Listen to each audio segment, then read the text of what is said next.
let's go straight to what I think could potentially be a resetting of the balance of power. I guess Mhm. Jamaica is happy right now. Oblique Seville, Kishane Thompson. You call it the right way. We call the podium. You call it the Yep. right way. I will say I remember seeing a comment saying Leighton is friends with Glenn. So he would say anything about Seville, right? I saw a comment like that a couple weeks ago when Yeah.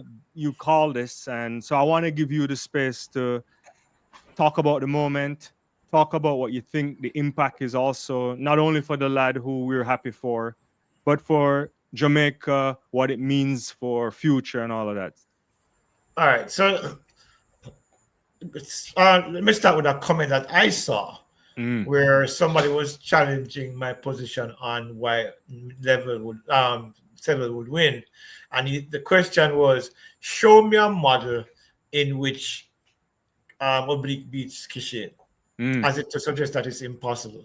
And we spoke about it. We spoke about the race model, about how Kishin hits his top speed earlier while while Oblique is still accelerating. And all that Oblique had to do was get out with Kishin and it's over.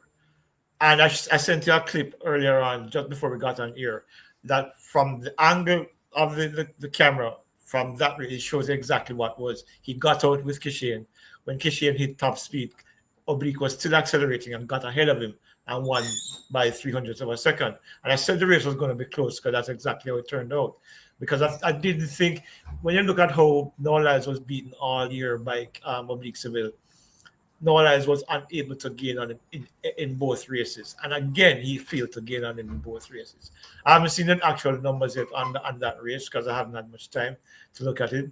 But I suspect that if you look at it, it will reflect my opinion on why he wasn't able, because their numbers are similar in the last 30 meters.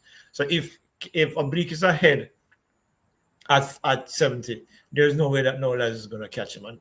And the race played out exactly the same way. 977 to what was it, 989? That's 0.12. That's as big a margin as it was the 987 to the 10 flat, or the Correct. 987 to the what was it? It was 10 flat both times, or 1001 Yeah. or something. So it was it when I studied the models, the race models, that was how I played, and the fact we spoke about as well, the fact that Kishane tightens up late in races because he doesn't know how to relax late in races, and it cost him again. And it's something that he's going to have to learn, and I think he will get over it eventually. I think these two experiences will be significant learning experiences for him. I think as he matures and he becomes more comfortable. And the other thing I said was that most MVP sprinters are front-loaded sprinters. They get out fast, and then you have to catch them. Oblique's model is a little bit different because Glenn's model is a little bit different. And when you saw how Johan Blake, even Kim Collins, Mm. that's how they run, right? So Bolt's, not Bolt, but Blake, Glenn Mills's model is a more effective model, especially when you're in a field where the quality is that high. And it makes a difference. We saw it with Bolt, we saw it with Blake, we saw it with Kim Collins, and now we see it with Oblique Seville. I suspect, this is my theory, if Kishane joins Glenn Mills in 2 seasons, he's unstoppable Mm. because he's going to take a time to learn how to run a different race model. But he still has to learn how to relax at the end. So so basically that's how I came up with that conclusion about the 1-2 certainly, and of course that is 3. Because I knew Kenny Bednarik doesn't have. I've seen Kenny Bednarik run now for the last few years, and I'm not convinced that he's a closer in finals. Right. And when you heard him complain after the race, US.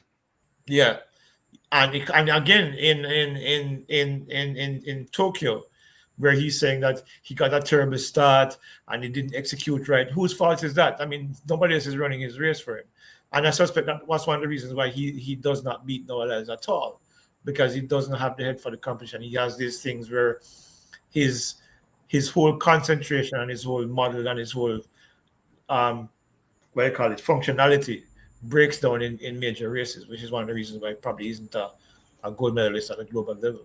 But we'll see. Right. It's those small things that separates the people who walk away with the proper silverware or you just have Yeah, other medals. I guess you'd be happy with medals. In this case, Kung Fu didn't. I always yeah, think that Noah still lives rent free in his head. And once he gets over that, absolutely. maybe, yeah, He has maybe. to get out of that. He has to get it. I think that whole issue with him and his ex-wife and the comment made about Janelle, all of that I think has played a role in his how he approaches events, especially ones that have no allies in it. And I think he needs to let that go and focus on what he needs to do to because there's no doubt that he has talent. There's Right. no doubt that he's fast, but he needs to be able to put his mind in sync with his body, and then I think he'll be a little bit more successful.